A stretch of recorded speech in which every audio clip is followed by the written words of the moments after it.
हिंदू कानून में परिवार, विवाह और संपत्ति का बहुत ही गहरा रिश्ता होता है। लेकिन एक सवाल बार बार सामने आता है, अगर किसी पुरुष की दूसरी शादी वैध नहीं है तो उस पत्नी से हुए जो बच्चे हैं उनका क्या उसकी संपत्ति पर कोई अधिकार होगा या नहीं? क्या वे बच्चे उस पैतृक संपत्ति में हिस्सा मांग सकते हैं या नहीं मांग सकते?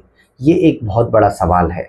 लगभग 4 पीढ़ियों से जो संपत्ति चली आ रही है उसे एंसेस्ट्रल या पैतृक संपत्ति कहा जाता है। 2005 के अमेंडमेंट के बाद अब लड़कियों को भी इस कैटेगरी में रख दिया गया है और उनको भी ये हक है। और दूसरी पत्नी से जो भी बच्चे जन्मे हैं उनको भी प्रॉपर राइट है पैतृक संपत्ति में भी कि जो दूसरी शादी अगर वॉइड मैरिज है तो जो दूसरी शादी जो बीवी जो दूसरी है उसको लीगल हेयर नहीं माना जाएगा। लेकिन बच्चे लेजिटिमेट होंगे, उनका प्रॉपर्टी में प्रॉपर राइट होगा। और under section 125 of the CrPC जो दूसरी बीवी है वो मेंटेनेंस क्लेम कर सकती है हस्बैंड से, ये कहते हुए कि उसको पहली मैरिज के बारे में जानकारी नहीं थी। और सुप्रीम कोर्ट के बहुत सारे वैसे फैसले आ चुके हैं कि उसको मेंटेनेंस भी देना पड़ेगा। और जो बच्चे हैं वो हामा के तहत Hindu adoption and maintenance act 1956 के तहत मेंटेनेंस क्लेम कर सकते हैं। तो अगर हम थोड़ा निष्कर्ष में समझें तो दूसरी पत्नी से जन्मे बच्चे पूरी तरह कानूनी रूप से वैध माने जाते हैं। उन्हें पैतृक,